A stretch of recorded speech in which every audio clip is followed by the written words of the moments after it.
This is TJ Legacy, host of the Soapboxx podcast. The live stream will start shortly, but make sure you like our Facebook page, follow us on Instagram, and tell all of your friends and family that the most infamous podcast on all your streaming services is about to go live. TJ, what's goody? It's HB. Can I just big you up real quick with what you're doing with the Soapboxx? Listen, anytime somebody takes their platform to educate and inform the culture of hip-hop with politics, pop culture, doing what you're doing and being responsible with your platform, I can't do nothing but salute you, TJ. Keep doing what it do. Keep repping for the culture. Nothing but love and respect for me, baby. Peace. Tell me what's really good. It's Peter Rosenberg, Hot 97, ESPN, WWE, Cheap Heat Podcast, all that. Big shout out to my peoples over at the Soapboxx, all right? My man TJ, Legacy Cole, the whole Soapboxx crew.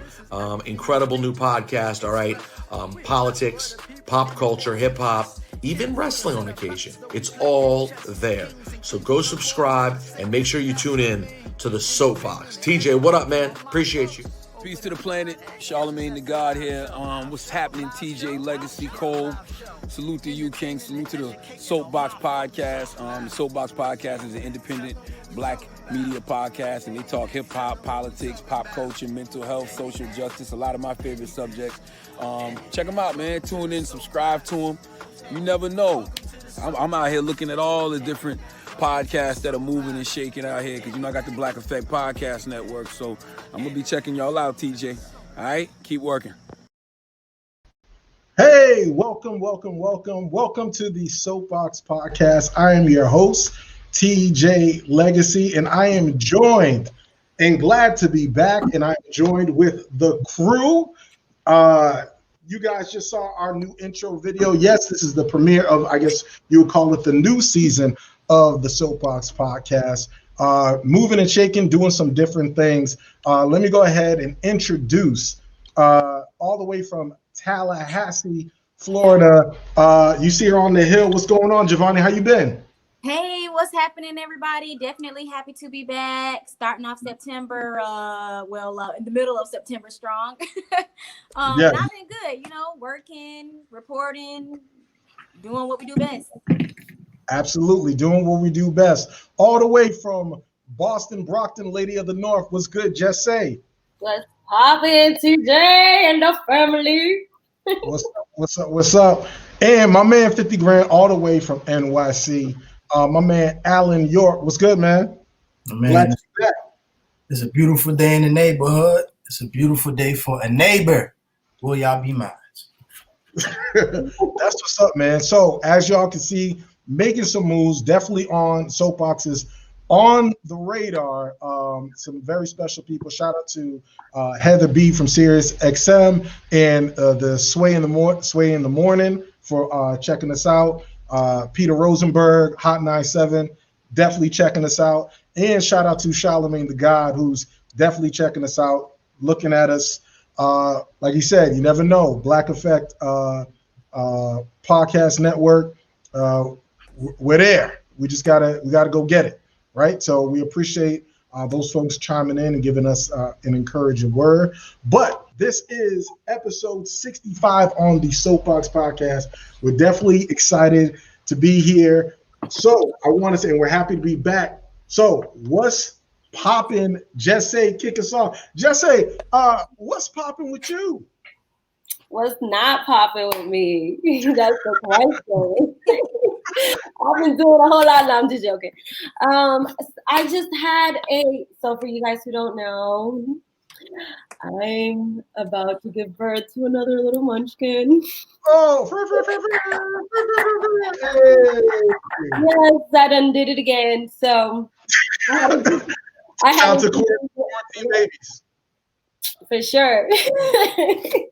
I had a gender reveal the other day, and I found out that I'm having another boy. I mean, I was a little upset, but now I'm embracing it. So that's 3 now, right? Yes, that's 3. That's gonna be 3 boys. Okay, little 3-man weave going on. Fact. More to go. There'll be a starting 5. Oh, that's cool. Well. Besides me, let's talk about what's really popping in these streets. And y'all know how much I love my girl Cardi B, right? Yes. What's popping with Cardi B? So she's finally going to divorce.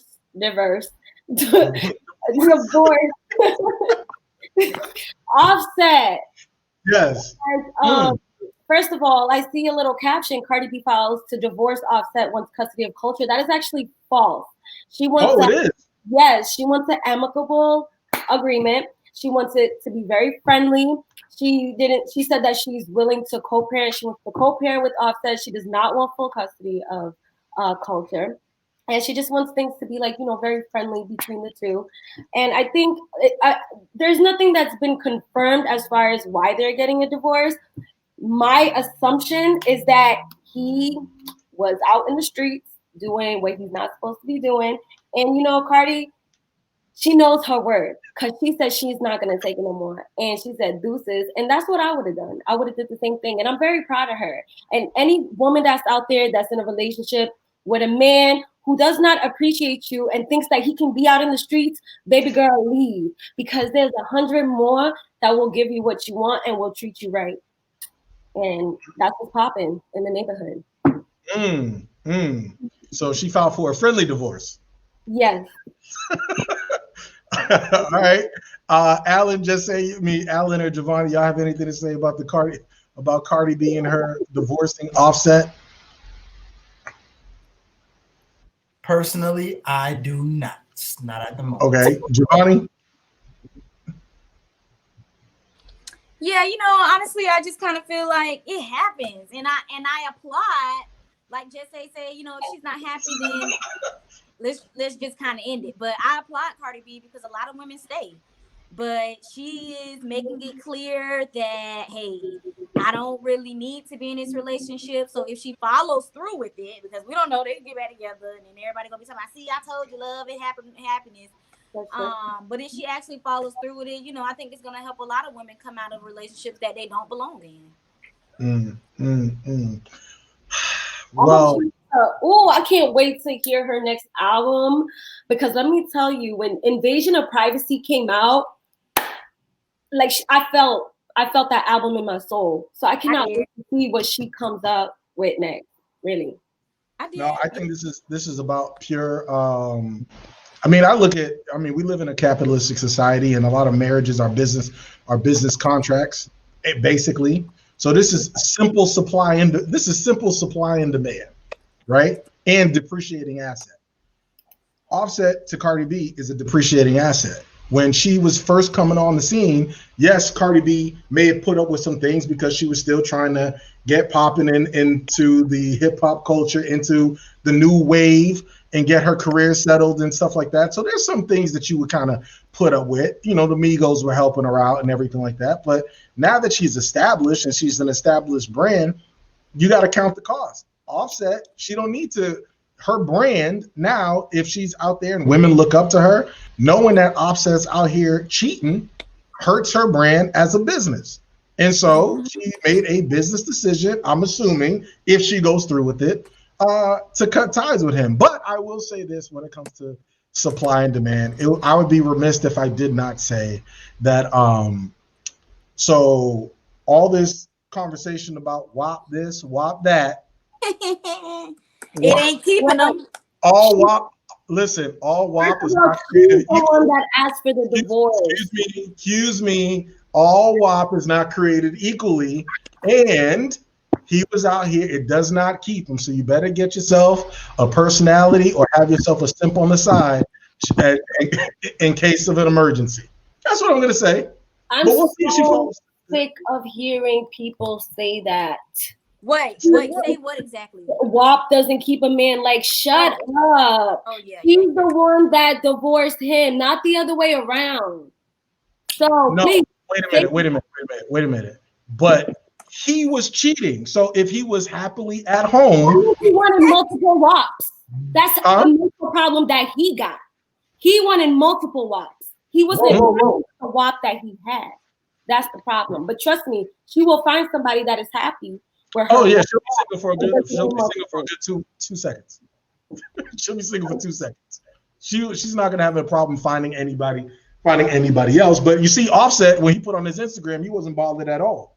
But and another thing is, I think we also need to have the conversation about like, because listen, I have heard men say they sometimes females can get left because it's not a WAP and it's, you know, the sex may not be great and it's not that good. So I'm just saying, you know, are we placing a lot of emphasis on the WAP, or is it really important for men to make sure that if they're with the women that they can have that attribute? Well, let's ask our Soapbox Nation. So we have, let's put it up there. We have, if I mispronounce your name, I apologize. Jadiva. Jadiva. Is that from your tribe?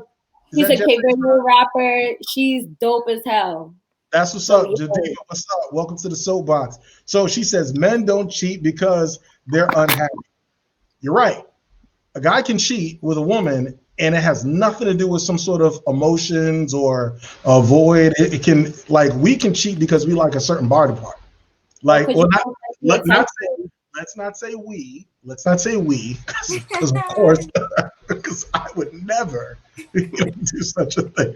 But men cheat because of, we don't have to have an emotional connection to cheat. Women cheat with emotional connections. Okay. No, that's not true. Okay.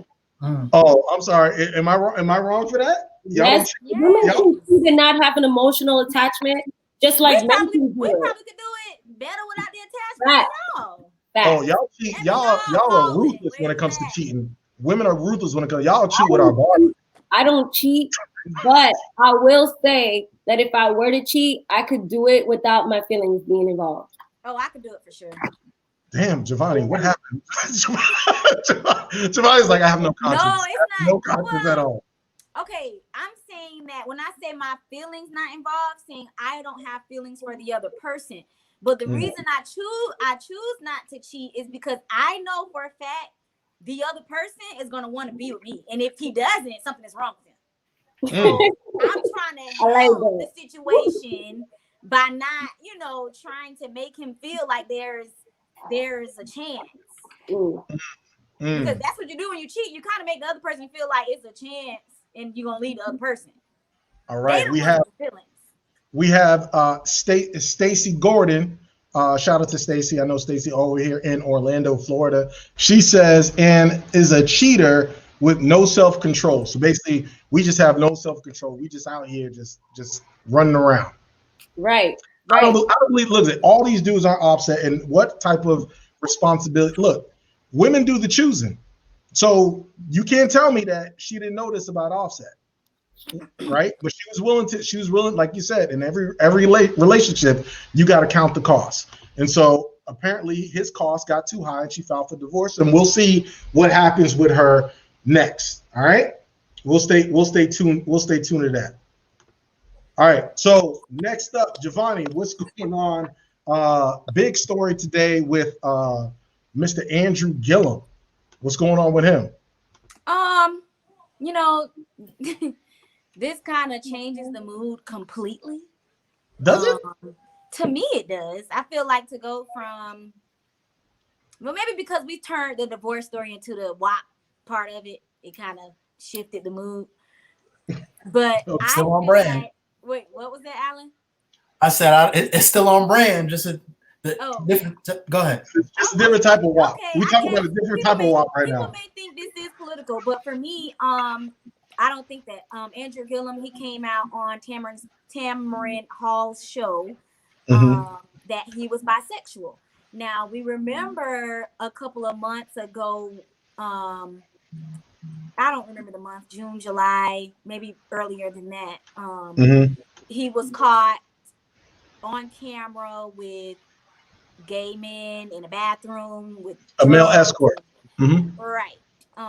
And so, part of the reason why some people are saying maybe he came out about his sexuality is because that was the only excuse to, kind of really set the tone for what that even was or what it looked like or appeared to be.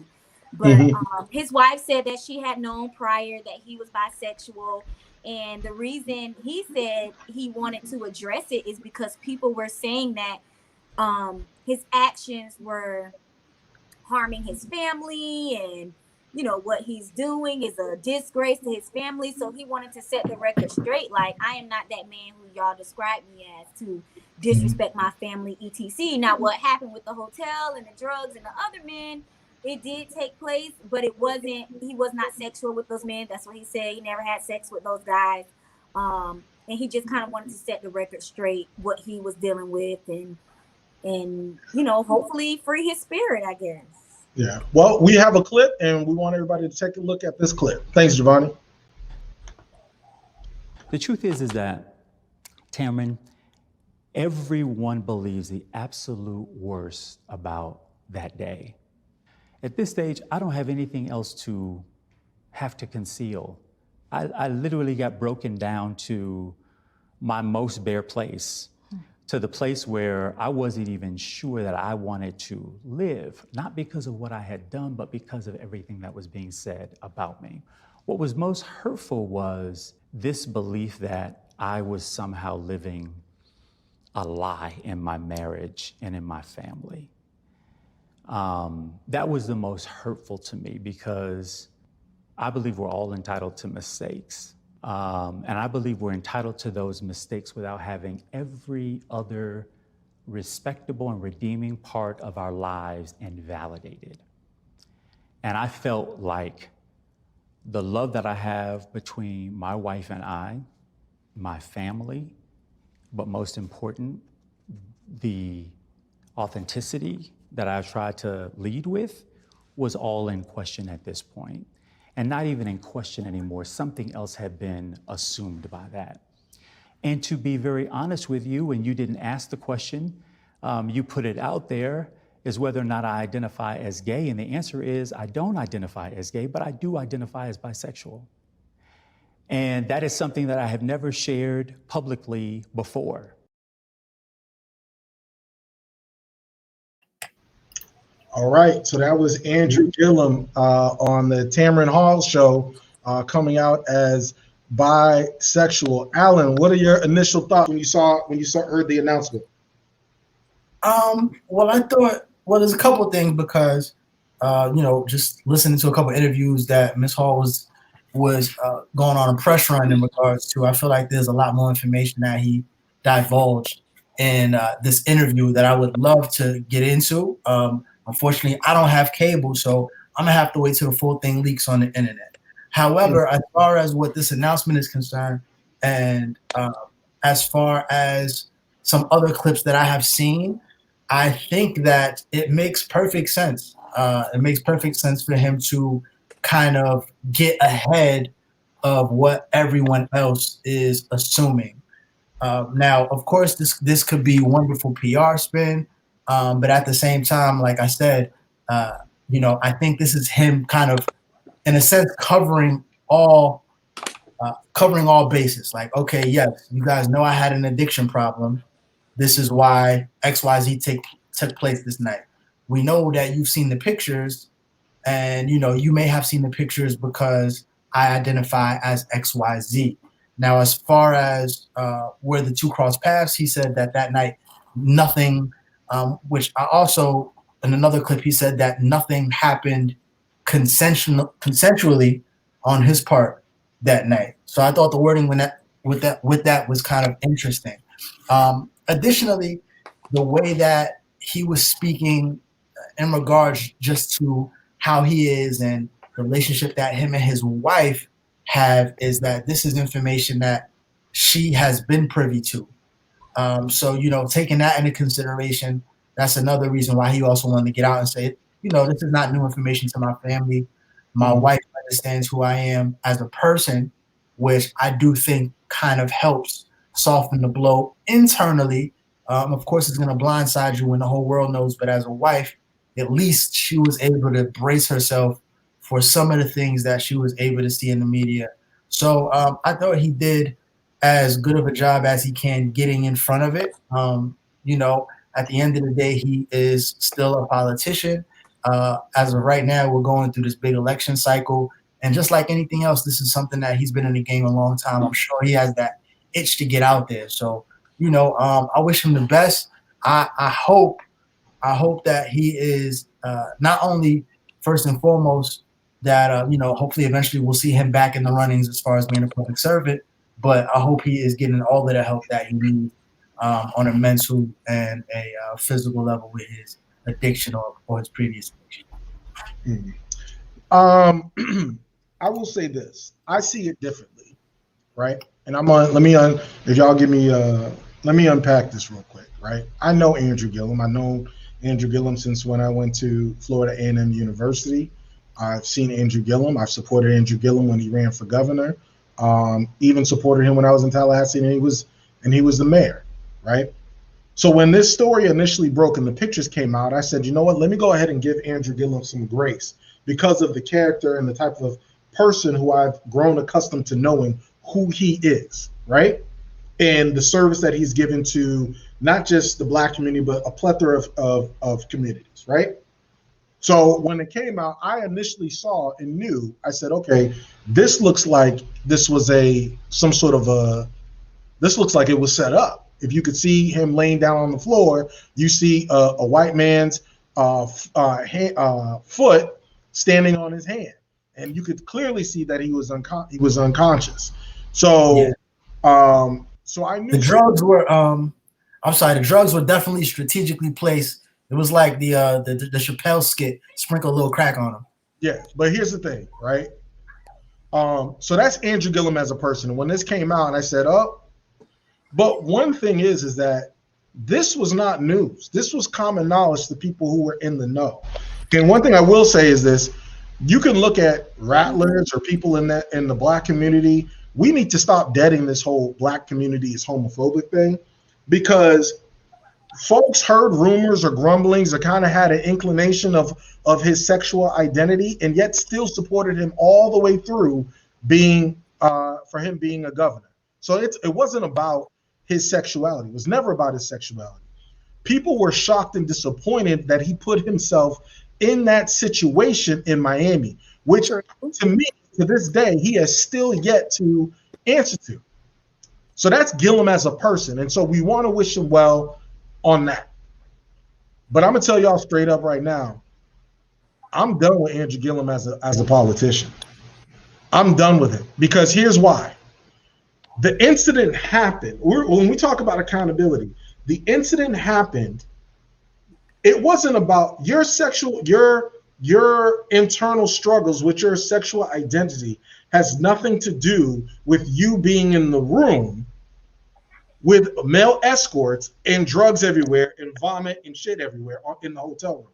That has nothing to do with your sexual identity. There are people who struggle with this every day that are not in those type of predicaments, right? So it's almost offensive to say, oh, because I was dealing with this, it's like this, because I was dealing with my sexual identity, that should excuse the questions or the criticism for me being in that situation. Knowing that you have so many people who look up to you, knowing that you have so many people who follow you and support you, you still put your decision. It wasn't a mistake, it was a decision. You made a decision despite your circumstances to put yourself in that predicament, right? And politically speaking, we all know this with Fred Hampton. We all know this. If you are a Black man of influence, you are always a target. Always a target. And so for him, they also, somebody who was against him or whatever, whether they set him up or not, they knew his life, right? Behind the scenes. But this is why our last episode before we came back was called what? Truth Tellers. This is why I implore everyone to live their truth. It's a journey and it's more difficult for some, but when you live your truth, no one can use it against you for evil, right? So what this is right now is Andrew Gillum wanting so bad, he is putting, in my opinion, right? And we're in the opinion business, he is putting his personal well-being and his internal struggles on the back burner so that he can continue to stay politically relevant for the Democratic Party and be an asset. Remember, we just talked about relationships and any sort of, so if you're in a relationship, it's about supply and demand or depreciating asset. He doesn't want to be a depreciated asset to the Democratic Party. I always liken politics to wrestling, right? So in wrestling, we will have a wrestler who does a lot of winning. He's great. And all of a sudden he gets kind of stale, right? And when that wrestler gets kind of stale, he goes away for a while. And when he goes away, the wrestlers, the writers in the back, they do what they do, and they call it is repackaging. What Andrew Gillum is doing right now in 2020, he is trying to rush his repackaging for the Democratic Party so that they can squeeze the last bit of juice out of him to push whatever social political agendas. Here's why. I have a clip. Andrew, if you decided to go back into politics, do you believe that you could re-enter and possibly even be an elected official again one day? I do, if I put my mind to that. There is not a thing that has happened in my life, scandalous or not, to cause me to believe that if I have service to give an elected office as a means in order to render that I couldn't do that. Now, would it be hard? Absolutely. But Donald Trump is president. You got elected officials who are on tape, not inebriated and passed out and taken advantage of, but folks who are literally voluntarily, terrorizing people's lives, and it's captured on video, and they wear it as a symbol of pride. I played that clip to show you that Andrew Gillum still thinks he's a victim in all of this. He may have been victimized, but he's not a victim. You have people that have supported you. You made a conscientious decision to be in a hotel room. You got your hand caught in the cookie jar. It's not about your sexual identity. Even though that's what you want to focus on. And the reason that you're having us focus on that is because you want to make sure that if anybody criticizes you about what happened in Miami, it's going to be construed as, oh, well, this is homophobic because you can't criticize him because he was dealing with his sexual identity. And that doesn't talk about the actual situation.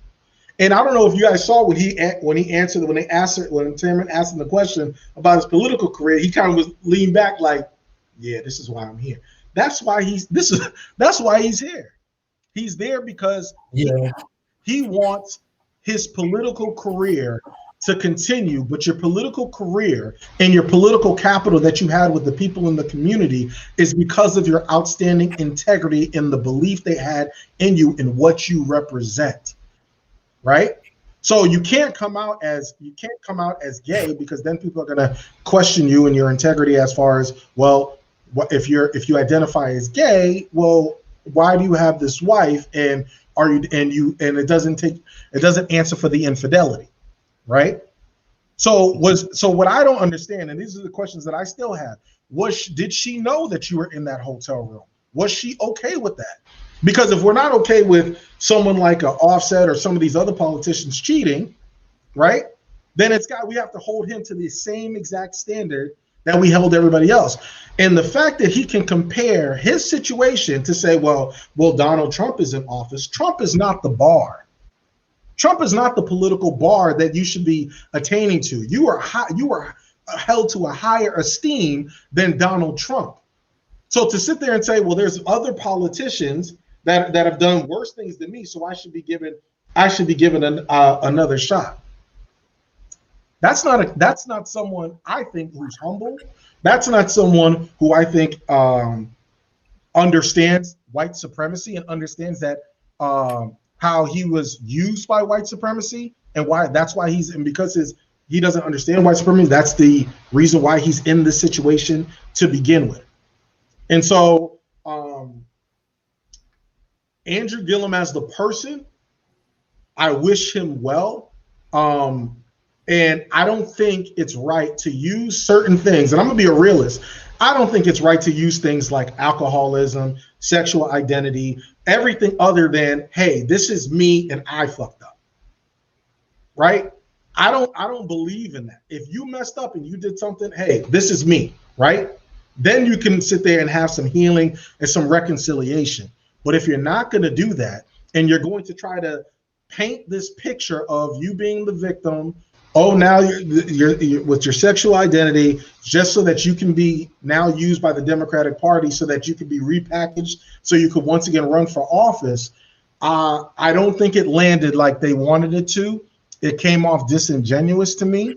And at this point, your integrity as a politician is in question because your motives seem politically thirsty as fuck.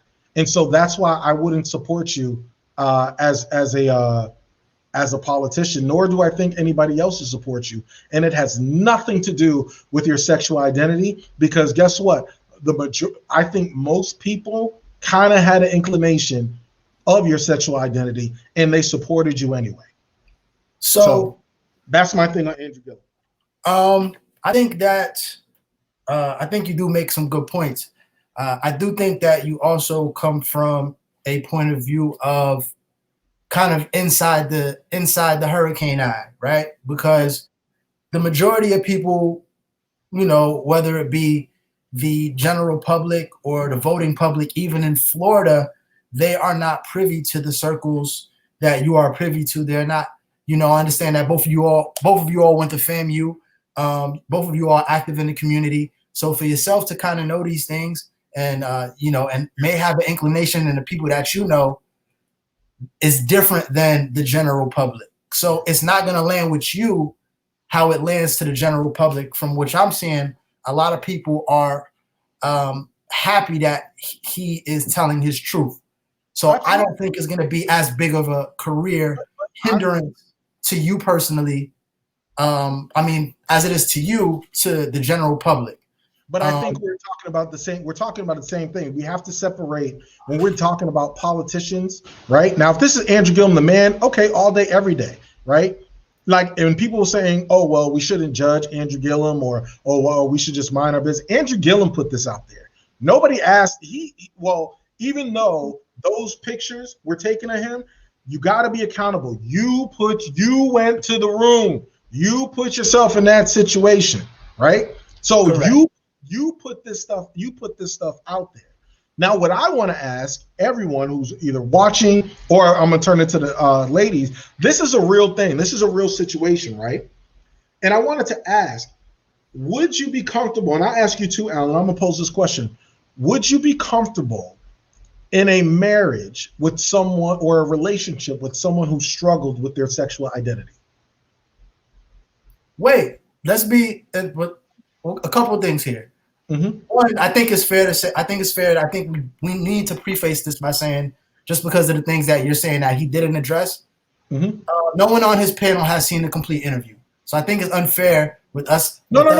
What I'm saying is, and I'll say what I'm saying is that people who struggle with their sexual identity, that's a real thing. I'm not negating that. I'm saying that's a real thing.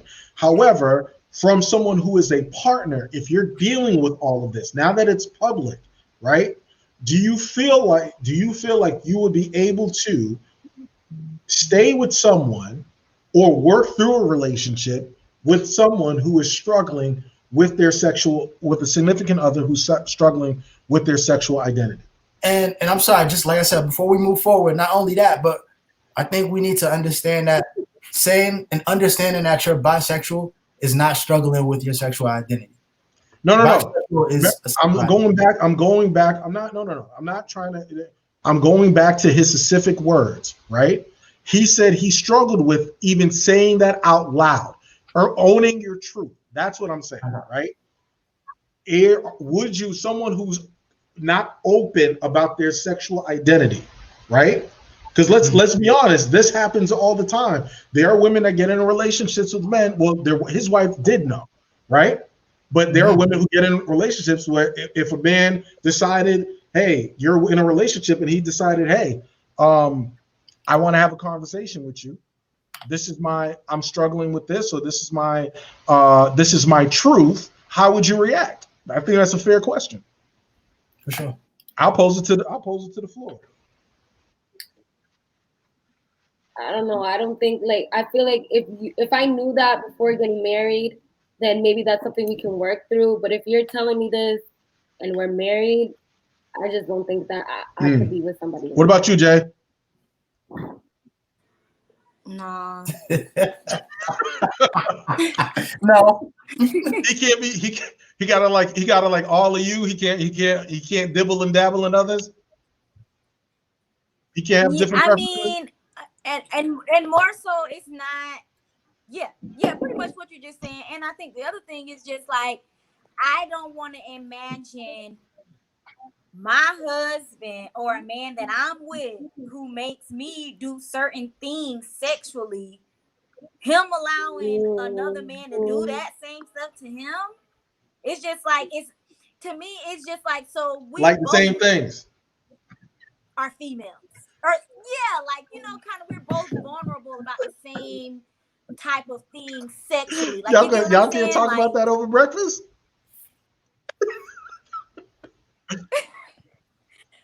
Yeah, it's just, And this is your, and the thing is this is your preference, because I know people will try to say, oh, how dare you, or whatever, the soapbox, how dare y'all.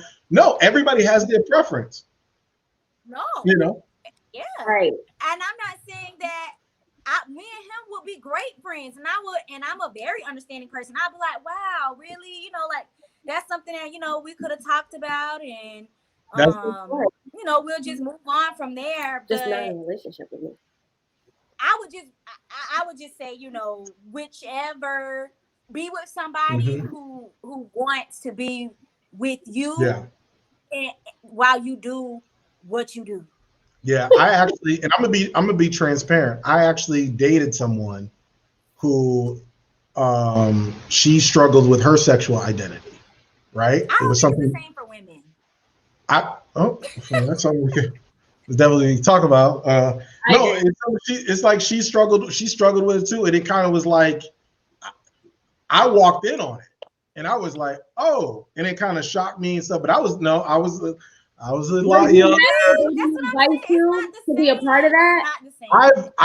I'm not going to be a hypocrite. So I knew about it, right? I knew about it, and yes, we dibbled and dabbled in our inviting and invitation, invitational. I'll say that, right?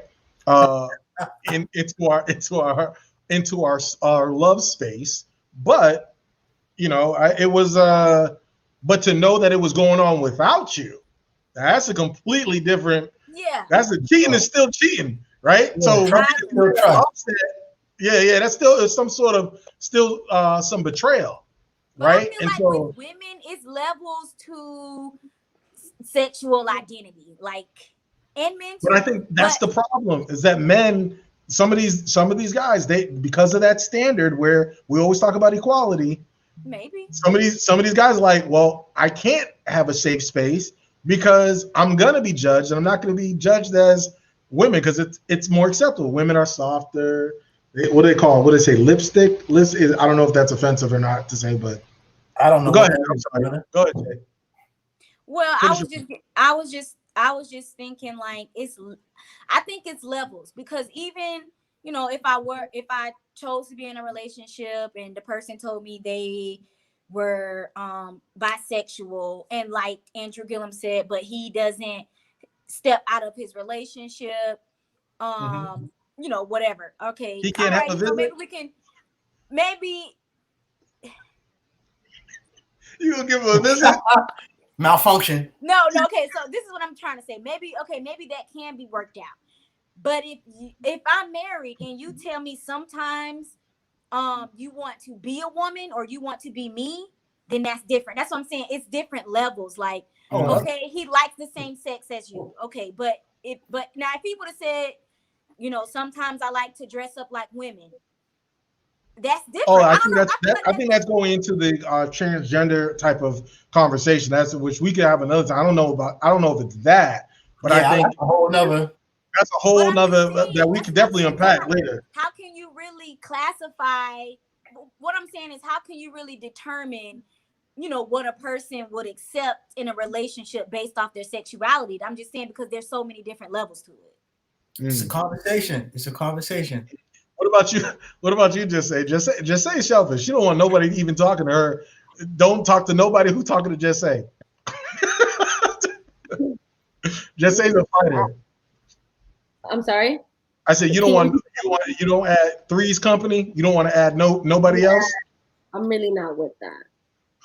That's not really my thing. I mean, if we're talking about, in the other sense, like I would probably experiment just to make my significant other happy. Mhm. But I don't like sharing.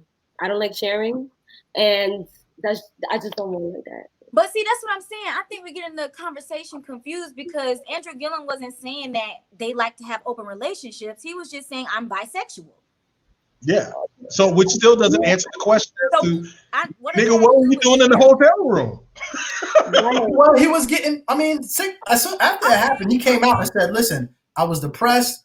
I have a family of addiction." Like he came out and said, "I'm an addict." Listen, I'm going into rehab. No, listen. Did he know he was in the hotel room with these people? Listen, go ahead, Jesse. Did his wife know about that? The hotel? We don't know because we haven't seen it. I don't know. I can't confirm that. But what I'm saying is, look, there's a lot of depressed people. I've been depressed. I mean, I've drank before, whatever. I don't know. Like, dudes, like, you don't get a hankering for that. Like, yeah, okay. Like, you are who you are, and I believe everybody should live their truth. You are who you are, and as long as your truth should not directly impact or hurt anybody else.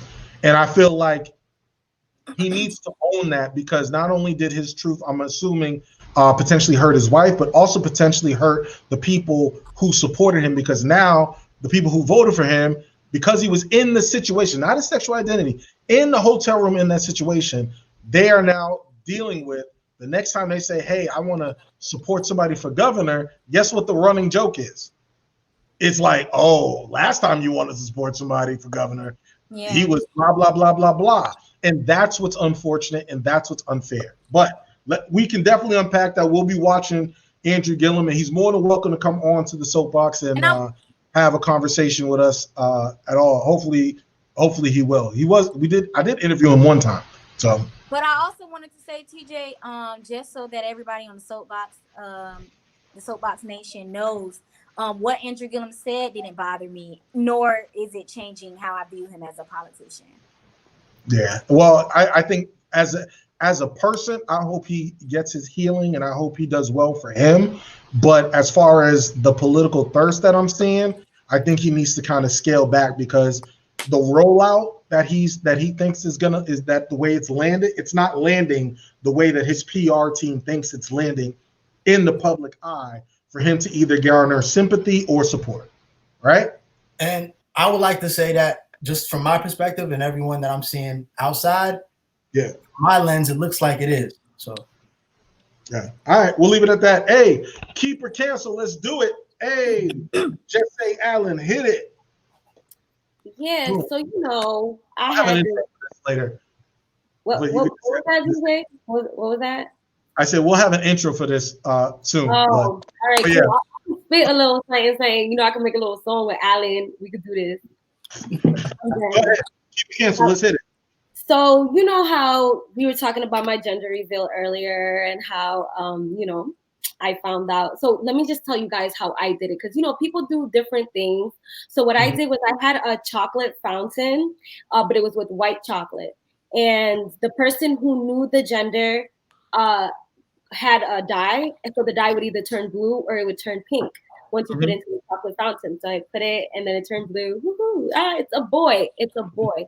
That's what its genetics is saying. It's a boy. So Trevor Noah, who, for those of you guys who don't, I like him actually. I think he's pretty funny, but I don't. He kind of threw me off. Okay. He said that I'm sorry. Go ahead. I said, did you want to go to the clip first, or are you going to set it up? Yes. Let's go to the clip. Let's go to the clip, TJ. Baby's genitalia is starting to feel very outdated. Like, given everything we're learning about gender reveal parties should only happen when the child is old enough to know their actual gender. Guys, this has to stop, right? Or at least if you insist on a gender reveal, you should do something that helps the situation. The water hair is pink. It's a girl. And aside from all the damage it can cause, celebrating a baby's genitalia is starting to feel very outdated. Like, given everything we're learning about gender reveal parties should only happen when the child is old enough to know their actual gender and to pitch in some cash for the fire damage. What? Right. Go ahead, Jess. Right. Go ahead, Jess. We keep it canceling that. We are definitely canceling that. What sense does that make? Okay, first of all, I get it. When people are older, they have the decision to choose if they are a male or a female. But you are born, okay, a male or a female, okay? There's no getting around that. You are born with a penis or you are born with a vagina, and it determines your sex. And that's what it is, okay? Now, when you're older, if you decide that you don't identify as that gender, then okay, you can change it. And if you want to do a gender reveal to everybody, this is what I feel, then okay, I'm all for it. But do not tell people that they should wait until a person is older to determine that. That is the most stupidest thing I've ever heard in my entire life. I'm sorry. So we are definitely canceling that with a big ass X. Alan, keep it canceling. We just lost a lot of sponsors. Alan, can we what do you think? Keep it canceled. The very end of that clip let me know that it was satire. So I didn't really take this extremely serious. But when he said that until they're old enough to pay for the fire, because if you guys don't know, the forest fires in California that's happening right now, it was sparked off by a gender reveal party. And so there was a fire at the gender reveal party, and it ended up causing this wildfire in California. So it's satire. So, we could keep it. It's hilarious. I don't take it that serious. As far as I'm not saying for us to cancel Trevor Noah. I like him. I'm saying to cancel what he said. If he's being serious, that's what I'm saying. It was funny. I think I'm gonna keep what he said for strictly because it revved Jess up. That's it. That's why I'm keeping. Wow. That's why I'm keeping it. No, listen. I think people look. I'm just joking. I'll cancel it because look, people stop telling people what they should. I don't even know what shouldn't do. Listen, man. People want gender reveals for me. Right, even though I've never been invited to a gender reveal, maybe I'll go to Alan's gender reveal. I'm crossing my fingers next year. Yo, fam, please stop putting that on me. Please. Sprinkle that on you, sir. Sprinkle that on you. No. Yo, y'all know I don't even play like that. Yo, this could be a nice little crib, like right in the corner, just right over. I'm just joking. I was fucking with you. But listen, people want to be able to celebrate. People want to get together, have a good time. I don't see any harm in it. I think we're reading too much into it. I think it's all gender reveals are all in fun. I've seen some really good ones. That's creative. I've never heard of the chocolate fountain. Actually, we had a comment from Soapboxx Nation. We had Sean McQuaid. He said from Orlando. He said that's a good idea, Jess A, about the chocolate with the chocolate fountain in the. Was it edible? Did y'all get to put fruit and stuff in it? There was fruits. There was strawberries, blueberries, whatever you wanted to just dip in it, and then some people put their fingers in it. That's when I stopped touching it. Yeah. So see, little chocolate fountain is why the chocolate fountain is why you're having the gender reveal. What? Y'all probably using chocolate fountain. I mean, I would. I mean, that's mine. I didn't hear anything you said, TJ. Really? You can't hear me? I can't hear you now. All right, move on. All right, yeah, no, I'm canceling his thing. I think people just want to have an opportunity to celebrate. What about you, Javonni? You keeping or canceling? Cancel. All right. What we got? Take it away, Alan. Let's talk about, first off, quick little tidbit. My man Peyton Manning, right? We're gonna do a little keep or cancel. My man Peyton Manning recently put his foundation up and endowed scholarships to 6 HBCUs.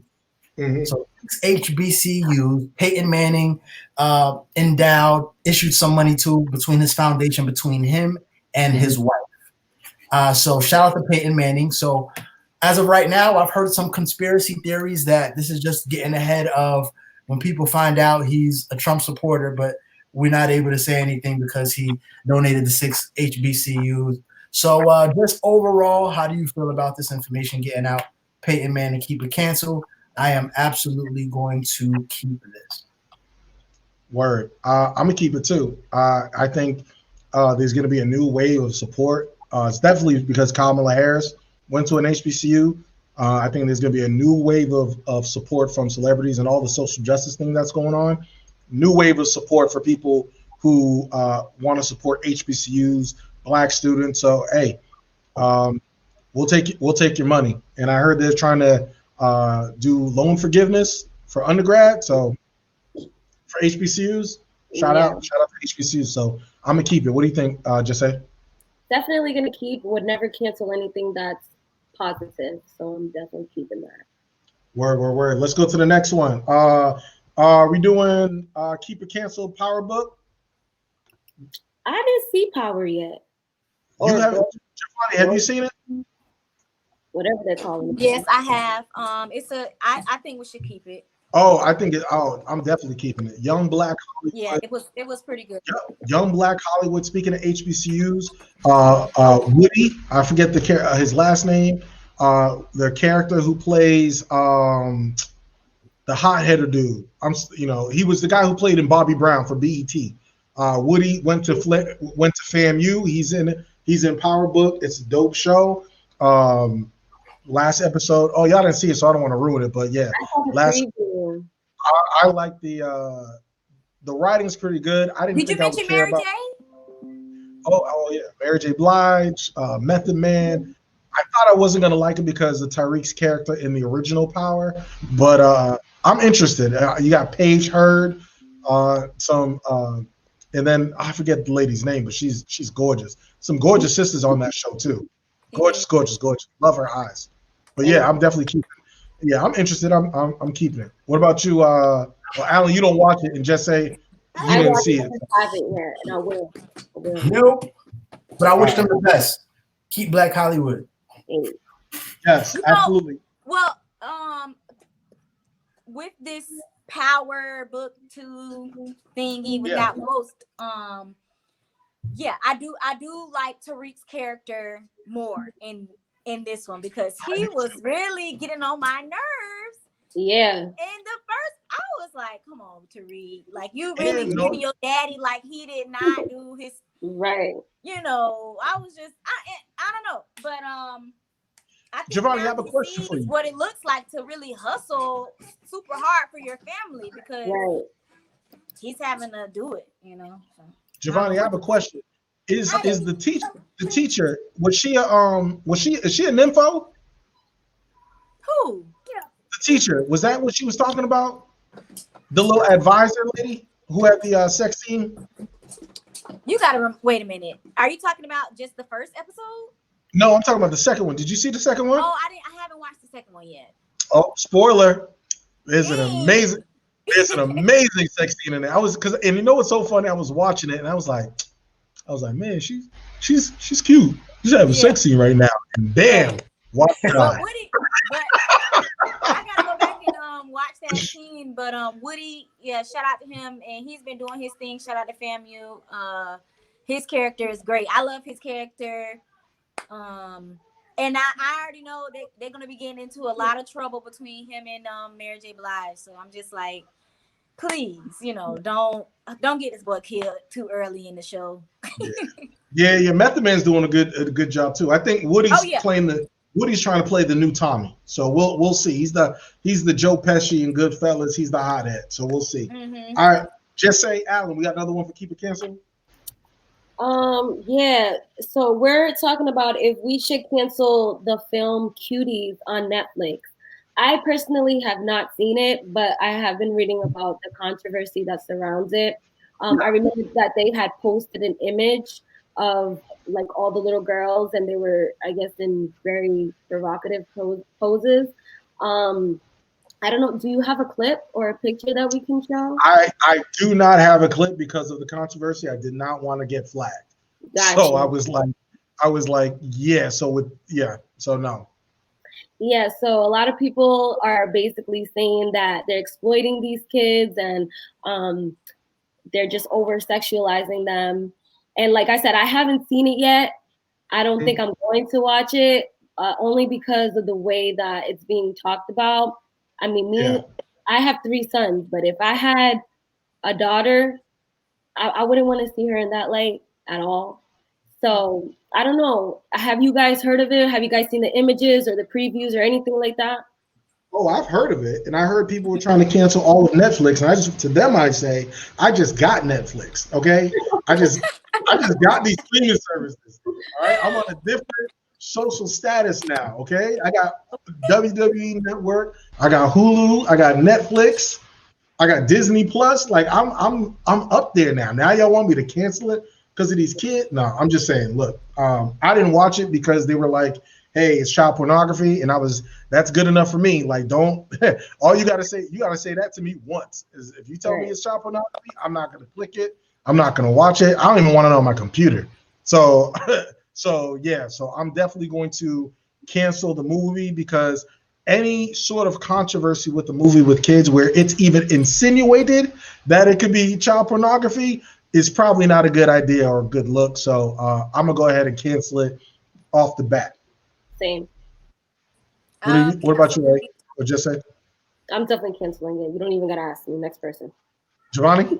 Cancel for me too. And I didn't watch it on Netflix, but I looked at like a couple of clips, and at first I wasn't opposed to it. Like when it first came out, you know, and it was like, oh, they have these girls dressing in these little outfits and stuff, and I was just thinking like, well, if you're a dancer or if you're like a cheerleader, that's what they do, you know. But then I started seeing the videos of some of the scenes, and the babies was on there doing the cry baby, and see, I don't like stuff like that. See, yeah, they was on there doing like the, you know, I wonder where they get that from. And slow dancing and rubbing down there and rubbing on their breasts and stuff. I said, "Oh, what is this? Where are they getting this from? Where are they getting this type of culture from? Like, is there an artist that does stuff like this that they're watching or emulating? I don't who are they getting? It's definitely a filmmaker. Alan got it. Alan's like, I'm not gonna take the bait. No, it's definitely a filmmaker that wanted to sexualize young women. I don't know. I mean, everybody got different mindset, so I don't know what the purpose was, but that's definitely the purpose. Yeah. Yeah, we definitely got to protect. We got to protect our kids and our children. And I know I don't have kids, but yeah, even kids in the community, like you gotta. That's been going on since history, man. Over sexualizing young kids, young Black kids, Hollywood, a lot of that stuff. So you got to watch that kind of stuff. So I think we should cancel it. Alan? Yeah, we can cancel it. I mean, just because of like Javonni said, I saw like a little clip where they were at like some sort of dance competition, and you know, and even though you know I'm a firm believer that it's like, I mean, to me in my head, I'm like, it's children. Like to me, children can't be sexualized because children are not like, you just don't look at children in that light. But via the clip that I saw, I can understand how people are saying that they are pandering to the sickos out there. So anytime that's even a conversation, right? Then you know we definitely got to cancel it for sure. Absolutely. All right, any more for people cancel? TJ, go ahead. Oh, okay. Sorry, I know we're moving on, but I guess I was just thinking like when you create movies and stuff, they have to go through multiple people, right? So I think somebody approved it. The sickest people are at the top. That's a good point. Yeah. That's a good point. You got to look at all these Jeffrey Epsteins and all these other different folks. Like, that's a good point. Something weird's going on for this to be even on, for it to be on Netflix. But I'll cancel the movie. But nah, I I just got my own Netflix account. I'm becoming a grown man. Usually, I use the Netflix account for the women that I date. It's a prerequisite. When you date me, I need to know your passwords. But now I got my own, so I'm good. So, any more keep it cancel? What else we got? I think that's it. Oh no, we don't. We got Trump. Trump and his response to climate change. Keep it cancel. All right, and I got a clip. I got a clip for y'all. Hold on 1 second. Let me cue it up. Let's hear it. This is Trump's response. This is Trump's response to climate change. So Wade and Tom, please. Yeah, well, from our perspective, there is amazing partnership on the ground, and there needs to be. As the governor said, we've had temperatures explode this summer. You may have learned that we broke a world record in the Death Valley, 130 degrees. But even in greater LA, 120 plus degrees. And we're seeing this warming trend make our summers warmer, but also our winters warmer as well. So I think one area of mutual agreement and priority is vegetation management. But I think we want to work with you to really recognize the changing climate and what it means to our forests, and actually work together with that science. That science is going to be key. Because if we ignore that science and sort of put our head in the sand and think it's all about vegetation management, we're not going to succeed together protecting Californians. Okay, it'll start getting cooler. You just watch. I wish science agreed with you. Hey, well, I don't think science knows actually. Tom. This guy said. It will get cooler. You just watch. Science isn't always right. Yo, you should be comedian. You know what? He's so ignorant. Sometimes it is funny. I know it's not good to say, but it's like, dude, his level of like ignorance and not caring and just oblivious. Yo, keep or cancel his response. Seriously, you need to ask us that? Right? Is it keep or cancel? I'm gonna keep it. I'm gonna keep it for a different reason. I'm gonna keep it because people still need to understand and hear this man talk the way he does about climate change and issues that are important to us in our communities. So keep saying stupid stuff so that people can get you out of there. I think he's just he's going off the cuff now. So I'm gonna keep it. Climate change is real. Believing him. Huh? I said, and they call us stupid for believing him. They'll be like, oh, you know, like the not the commentators, but I can't even political analysts. Yeah, you know, they'll be like, yeah, well, if you actually believe what he said, I mean, what does that say about you? You know, he clearly was just joking when he said that. Well, what's crazy about Trump is that it's just he has people there who have knowledge about what's going on, whether it's the coronavirus, whether it's climate change, people who are more educated, way more educated than him. And he just so nonchalantly just dismisses their information because he's that insecure as a man that if he didn't come up with it and it doesn't benefit or fit his narrative, then it doesn't exist. So, but I'm gonna keep it for that reason. Keep saying stupid shit, Mr. President, and people are gonna vote you out. What say you, Alan? I'm gonna cancel it only because of the fact that he's like actively trying to shish kebab us and burn the whole country down. So I would prefer not to be a shish kebab. So I'm gonna cancel it. All right, bet. Just say you canceling. What do you think, Tiki? Okay.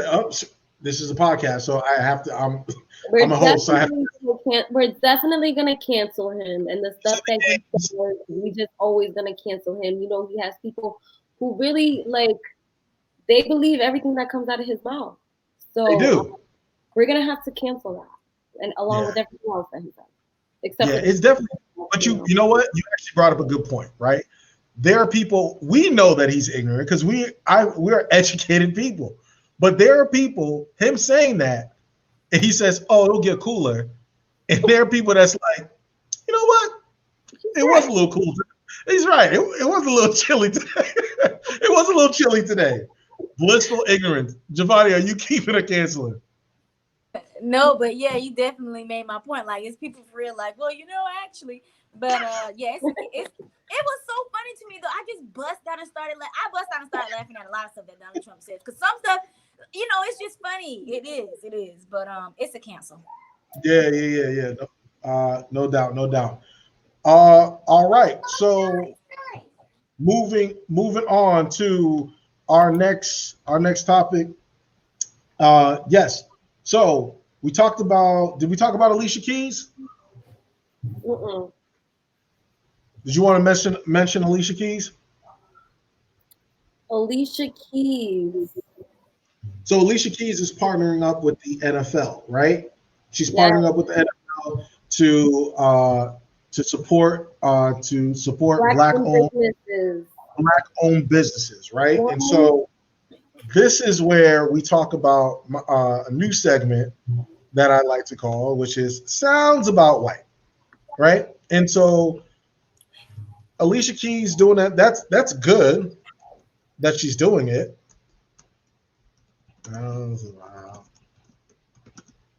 That's good that she's doing it. However, the NFL and they're trying to buy their way out of this, still trying to buy their way out of this Colin Kaepernick situation, right?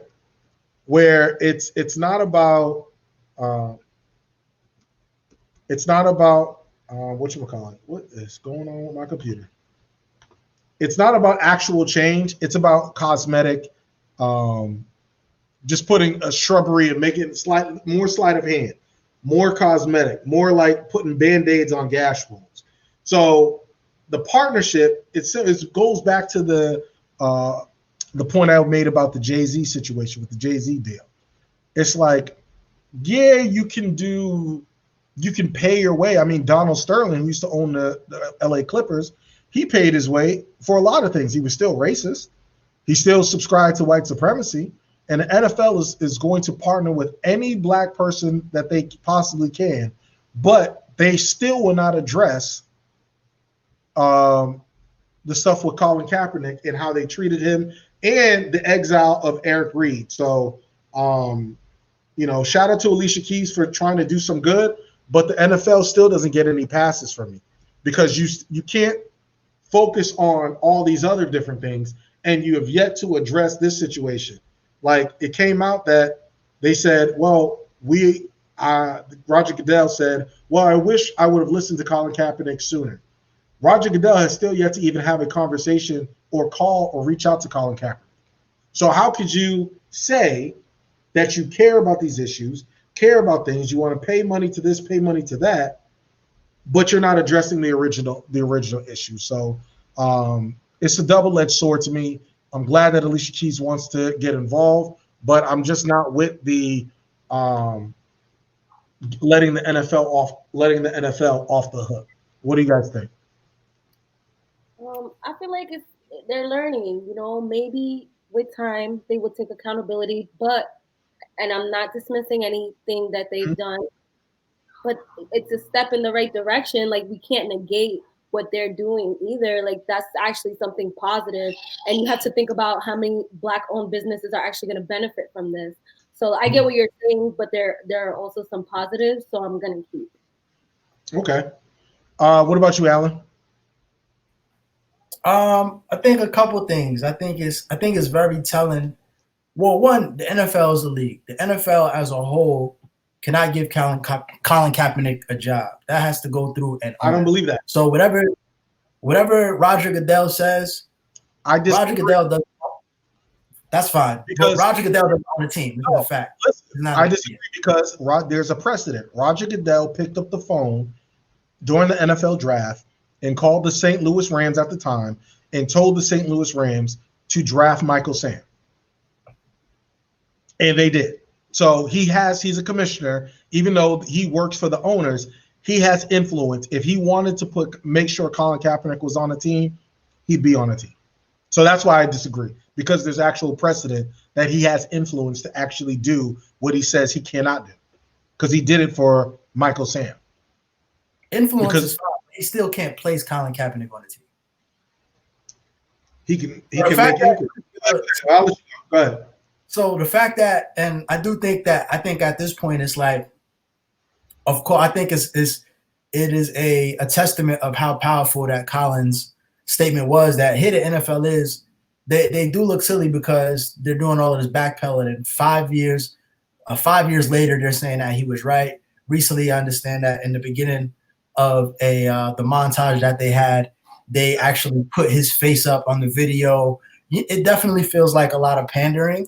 But at the same time, if you are actually willing to give $1 billion to Black businesses and also have your Inspire Change initiative, both of those in which I like to see receipts for, because fandom numbers are fandom numbers. So one thing I really like what Colin Kaepernick did is anytime that he said he was going to donate money, he would tell you where the money was going to go. But I think it's telling that a league can do something like that, and people could be like, $1 billion is cool, but what about Colin Kaepernick? You know what I'm saying? I think it's a testament to his power, to his strength. But at the same time, we do have to kind of come to some sort of resolve within ourselves to figure out what we really want to come out of the Colin Kaepernick thing. And I still don't think a lot of people will ever forgive the NFL unless they see Colin Kaepernick in an NFL uniform again. So, we'll see what happens moving forward. But I can't be mad at $1 billion. I just want to see the receipts. Yeah. I agree with that. If you're going to do it and it's going to go directly to Black-owned, I will say this. I was happy that it was Black-owned businesses and they didn't use the minority hustle, where it was, because we know white women can be minorities, Asian community can be minorities. I'm glad that they specifically said Black community. I actually don't. It's more of the personal acknowledgement of the wrongdoing for Colin Kaepernick, but I honestly don't want Colin Kaepernick to. I don't want him to have to want to be in the NFL. Like if he wants to be, that's cool, right? He should have the option to be in the NFL. He should be having tryouts and stuff with teams regularly if he wants to. But I don't think Colin Kaepernick needs to be in the NFL. I think he represents something a lot more than that. I just would hate, and I keep thinking that this is going to happen, similar to how they did Muhammad Ali. I would just hate for 30, 40 years down the road, and at an NFL game, now they're wheeling out Colin Kaepernick to say thank you for your service and award him some sort of symbolic gesture. Now that he's an old man, now you want to look at him as some sort of a hero that should be honored by the NFL with all the social justice activism that he's done. But just like they vilified Muhammad Ali during his prime, they hated Muhammad Ali. But then when he was an old man and he had I believe it was Parkinson's that he had, now they want to wheel him around as a prop. And I don't want that for Colin. I don't want that for Colin Kaepernick. So I rather the NFL give Colin Kaepernick his roses now, his just due now, than to wait. And that's where I'm at with it. Yeah. Unfortunately, it seems like that's the general arc for activism and activists. Yeah. George, when you're older as an activist, it's either you're going to, if you make it to me. If you make it older, there's three things. You're either going to be dead, in jail, or they're going to use you as some sort of symbolic symbol just to get you to do something for the Black community or the movement. They're going to try to use you as a political prop.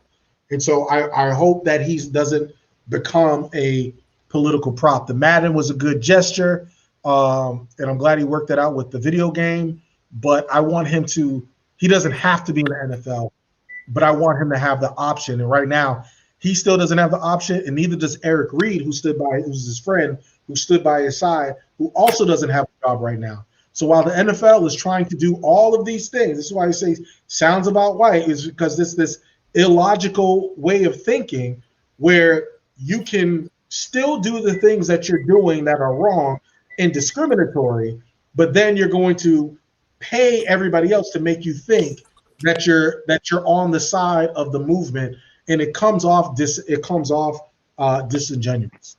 I do want to get your reactions to this, because this is what I really want to talk about. So the NFL kicked off its NFL season last Thursday, right? We had Kansas City Chiefs, Patrick Mahomes, Deshaun Watson, NFL. The teams came out. This was not the anthem. The teams came out. They locked arms, and they came out, and the announcer made an announcement saying, well, they're going to stand for unity, right? And as soon as they stand for unity, the Kansas City Chiefs fans booed them, right? Booed both teams, right? For standing for unity. This was not about the flag. This was not about the anthem. They stood for unity. So the logic here of thinking that, oh, this is about, and Baker Mayfield, who's playing tonight, he came out and said he was going to kneel. Then he said, oh, well, I don't want to have any division, so I'm going to stand for the national anthem. Whatever. Baker Mayfield, hopefully he'll get cut from Cleveland by the end of the year because I'm through with him anyway. But because it's not, you can, if you want to stand, if you want to sit, you can do what you want. But the reasoning as to why you're not going to kneel for the anthem, as to why you're going to boo a symbolic gesture of unity, that's the illogical stances that we got to call BS on straight up and say, listen, this was never about the flag. We knew that. This is about Black men who are playing a game who white society looks at as you're only here to entertain us. We don't care about you. We don't really care about your backstory. We don't, unless we're propping it up to tell you about that your mom was in jail, your daddy was in jail, but hey, white daddy, white mommy from the NFL is going to give you millions. So look at us. That's propping themselves up as some sort of a white savior, right? They don't care about unity. They care about making sure that Black people, Black men specifically, are there to run fast, jump high, entertain you, and they don't care about racial injustice. Racial equality. They don't, because he didn't say anything. The PA announcer didn't say anything about the flag, didn't say anything about Black Lives Matter. He just said unity, right? So I say this to our listeners, for people who are talking about, oh, we need to be unified with everybody. We can't unite with everybody, right? Because it's going to slow down the progress that we have. And when we got folks out here like this, it just shows you that it further shows you that white supremacy is ingrained in our country. It's ingrained in our country. So it ain't about Blue Lives Matter. It ain't about Black Lives Matter. It's about how these white supremacists want to make sure that they can racially terrorize Black folks, and other white folks want to be able to have a blind eye to it. And there's other Black folks as well who want to turn a blind eye to it as well. So the booing really just showed us in the world what this is really about. And so this is further evidence that these little symbolic gestures of unity and stuff like that, and nailing the anthem, it was this being vilifying Colin Kaepernick was uncalled for. And we can tell, we know the true hearts of these fans. They only care about these guys for their entertainment, for their bodies, for their labor, and that's it. And they could give a damn about the value of their life.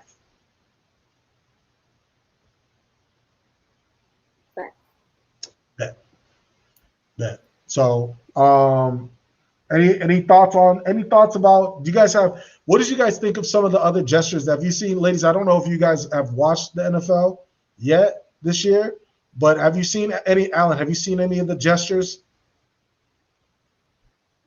I mean, I've seen a couple gestures. I've seen some people kneeling. At this point, I think we've gotten to a point to where I don't think it hits as hard as it did a couple of years ago. I think especially now, believe it or not, even the NBA bubble with them coming back out and putting Black Lives Matter on the court, and then they're kneeling. So, even some baseball teams have done protests. So I think sports-wise, we're just in a place where protests are kind of normalized. Mhm. So, even though people who are in attendance, or there are some people who still going to feel a way about it if they see it or if they don't see it. But I just don't think that it has kind of the same overall effect. It doesn't have the same shock value. Not to say that people should stop doing it, because they should absolutely keep doing it. But I'm just saying that this thing, we're not going to have 30-minute segments anymore on ESPN about people who's kneeling, just because it's going to be so normalized. And I think it's going to be like that throughout the NFL season, for sure. I definitely think that we're not only is these protests normalized, but they're beginning to be gentrified as well. So, I always say my stance is this: I'm not one of the activists who say that white people can't join in the fight. White people can join in on the fight for against racial injustice, but they can't prescribe the solution. Right? So what do you? I don't know. Can you elaborate on that? Because I think white people are the ones who they created the problem. They need to fix it. So what do you mean they can't? No, because they're not going to fix it on their own. Because if they were, they would have done it already. Correct. So what are we going? What are we? Yeah. So what are we? We're going to wait. They can't tell us what justice looks like. Oh, for sure. That's what I mean. They can't. You're not going to sit there and protest and march with us, and then when we sit in the room talk about what we want for our agenda, or how we want how we want equality, or we want justice. You can't then dictate to us what that looks like. Kind of like M'Baku in the Black Panther movie. You cannot talk here. Silence. Right. So we got to make sure that in those spaces that we're uplifting and elevating Black voices in those spaces. Real quick, right? Let's talk about Breonna Taylor, right? So Breonna Taylor's family, I don't know if you guys everybody's been watching and following the story. Breonna Taylor's family has came to a settlement agreement with the city of Louisville. I want to say that, not the police department, the city of Louisville, for the amount of $12 million. I believe the family was, it was represented by Ben Crump. He came up with yet another settlement, $12 million for her death, being slain by those officers who killed her, who have yet to be arrested. And so I want to show a clip of Tamika Mallory and her response, and then we'll get back to it and we'll talk about it. That the city, unfortunately, its police department has been exposed for some corruption that exists within the department. The significance of this settlement is a small price to pay for our sister's life, a very small price to pay. They deserve all the money that we can muster up in the world just to help a little bit with the feeling of pain and turmoil that I know exists within this beautiful family. But let us not lose sight on the main focus, as Tamika Palmer has said. The officers, Brett Hankinson, Miles Cosgrove, John Mattingly, and Joshua James must be arrested.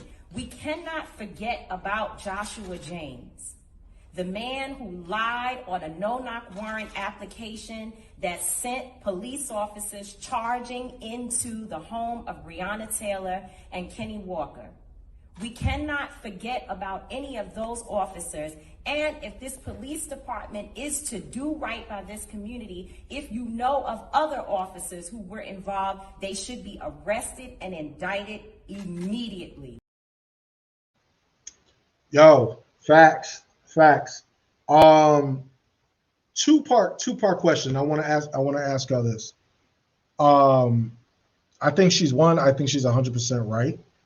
But do y'all think that these settlements that people are getting for their unarmed black man or black woman or their child, do you think that it's in a way hurting the social justice movement in a way? I think it's multifaceted. I mean, because to my understanding, I guess this was a response to a civil suit. Civil suit because of the death of. Yeah, so I think you could do both. I think, you know, if you win a civil suit, that doesn't mean that the criminal suit is out of the window. And you gotta we have to understand that money is obviously something that these institutions value more than Black life. So if we can squeeze that out of them, if that is one of the ways that we make our point, then I think there's nothing wrong with it, as long as we just don't forget about the criminal pursuit as well. So I don't think there's anything wrong with it. Especially, we can't also, for these families, we can't necessarily speak for them as far as what they would want, what they consider justice, and I'm sure it is an arrest. So yeah, I don't think it waters it down or it's bad at all. I can understand that. I can understand that point of view, though. Yeah. What do you think, Jess A? I know you're a mother, and there's really no amount of money that could ever replace a child. I get that, but do you know? I don't want to say put yourself in that situation, but in this situation, hypothetically, think as a mother, would you be satisfied with? You want justice, but does the settlement money, does that help do you think that it would, as a mother, would kind of help you cope with the loss of a child? It wouldn't help. No, I don't think anything can help you cope with the loss of a child. I mean, I can't even imagine going through anything like that. But that's money, you know, that's $12 million. You can do a lot with that money. People say that money can't buy you happiness. I think that's false. I feel like when you're financially secure, you can be very, very happy. But I still feel like justice needs to be served regardless. So it's great and all that they got the money. Like, if I was in her shoes, I would be happy to get that money, but I wouldn't be completely satisfied. Yeah, no doubt. What about you, Javonni? We were talking about the settlement between Breonna Taylor. Do you feel like, as a mother, the money goes along hand in hand with the justice? No, I don't. And I feel like it's sad that money has that much power to just even replace a life. You know, here's a lot of money. This should make everything better. And that's how we think. You know, money solves problems. But yeah, you know, I feel for the family. Sometimes I feel like you can get a lot of money, you don't even know what to do with it. You know, so that money might sit for a minute. How do you spend that? That's one of my things.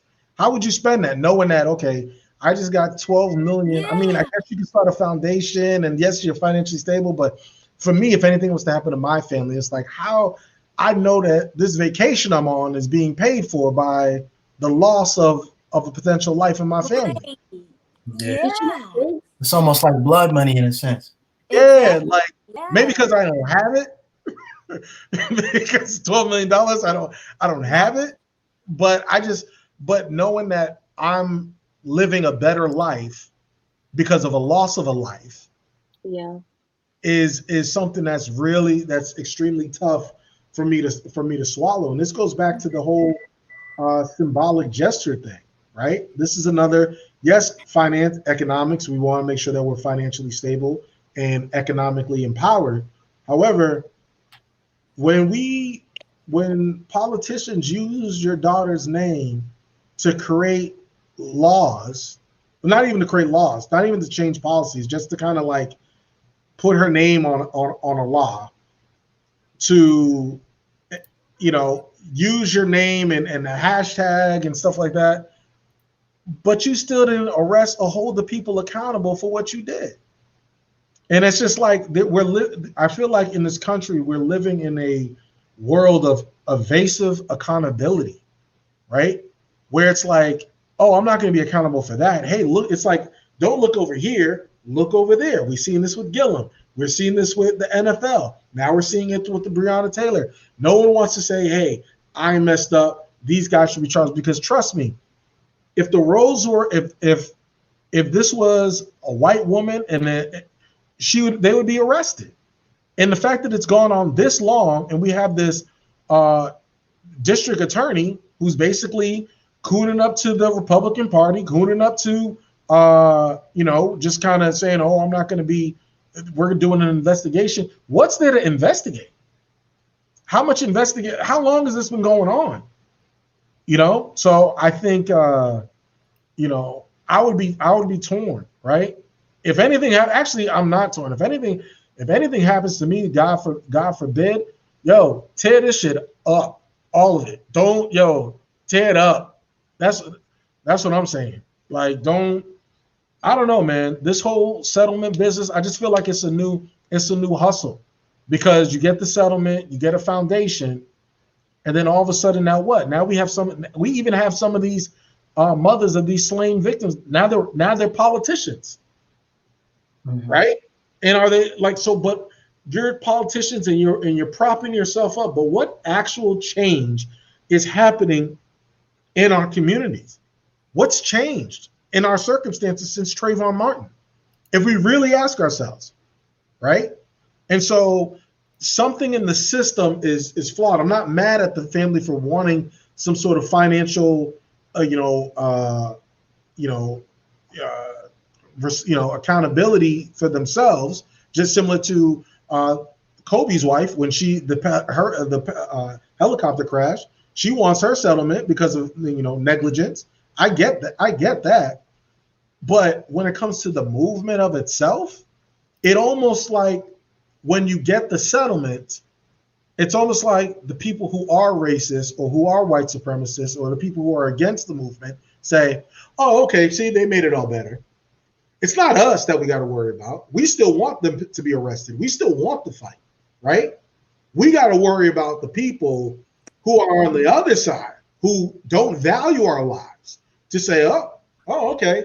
And not only that, there's no accountability because the settlement comes from taxpayers, not the law enforcement officers, not the law enforcement department. So this is taxpayer money. So if we're going to change something, we have to change things in the country from the financial responsibility of these racialized murders need to be put at the feet or on the lap of the individual officers. This qualified immunity needs to end. And we need to make sure that these police departments, if we're talking about if the police departments knew that if you killed an unarmed black woman or black man, and that money or settlement is going to come out of their budget, don't you think things would change? Things would change overnight on top of consequences. So, we'll see. Shout out to Tamika Mallory for pushing. Hopefully we can get Tamika Mallory on the soapbox soon. We'll push for that. But hopefully this is not the end of the Breonna Taylor movement for justice, because I couldn't imagine this guy just nobody gets arrested for her murder. I think that would just be crazy. But I think they're trying to ride the wave of the news cycle and making sure that people don't people kind of forget about it. So shout out to Tamika Mallory for making us not forget. All right, y'all. Go ahead, Javonni. No, I just wanted to say, whatever happened to the Amber Geiger story? Oh, she's in prison for 10 years, but she filed a motion. I think she filed a motion to have for a reduced sentence. So okay, so she went to jail. Yeah, so she went to prison for 10 years, but she's out there. But she's trying to get a reduced sentence. They'll let her out in probably like what, 6, 7 for on good behavior, something like that. Okay. Which is really nothing for life. They'll throw me under the jail if I take a life. So we'll see. So but anyway, let's hit it. Moral of the story. Let's go around the horn. This is our segment where we kind of wrap things up, put a nice little bow on the conversation. So good to be back. Make sure you guys follow us on the Soapboxx podcast. It's Soapboxx podcast with 2X. Make sure you follow us on Instagram So on Instagram, make sure you follow us, Soapboxx Podcast with 2X. We are going with the moral of the story. Let's hit Alan. What's your moral of the story? The moral of the story today is, of course, as we always do at this time, wash your hands, cover your face. WAP stands for wear a mask, please. And it's good to be back, man. Good to be back with the family. Good to be back with the team.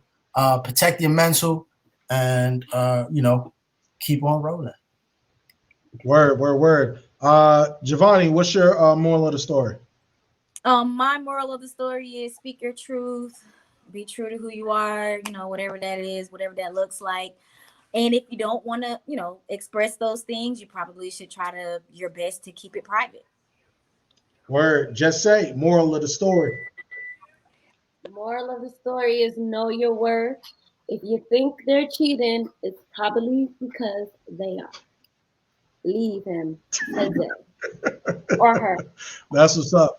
My moral of the story is, hey, you got to set the bar higher, and the bar that you have for yourself, you got to have high expectations. I have high expectations of the people that I have around me. I have high expectations of myself. I'm my toughest critic. So I'm so glad to be back on the Soapboxx. Soapboxx is not work to me. It is definitely therapy to me. I love being back. I love what we're doing. I love looking at stories and talking to people. It's a little bit more interactive, still working out the kinks of some of the bells and whistles, but the trajectory of where we're at, we're right where we need to be, and we're going to keep this thing rolling, keep this thing moving and popping. So appreciate y'all. Make sure y'all follow the Soapboxx Podcast with 2X. For Jess A, for Alan, for Javonni. Hey, this is the Soapboxx Podcast. We are back, and we're here to stay, baby. Peace.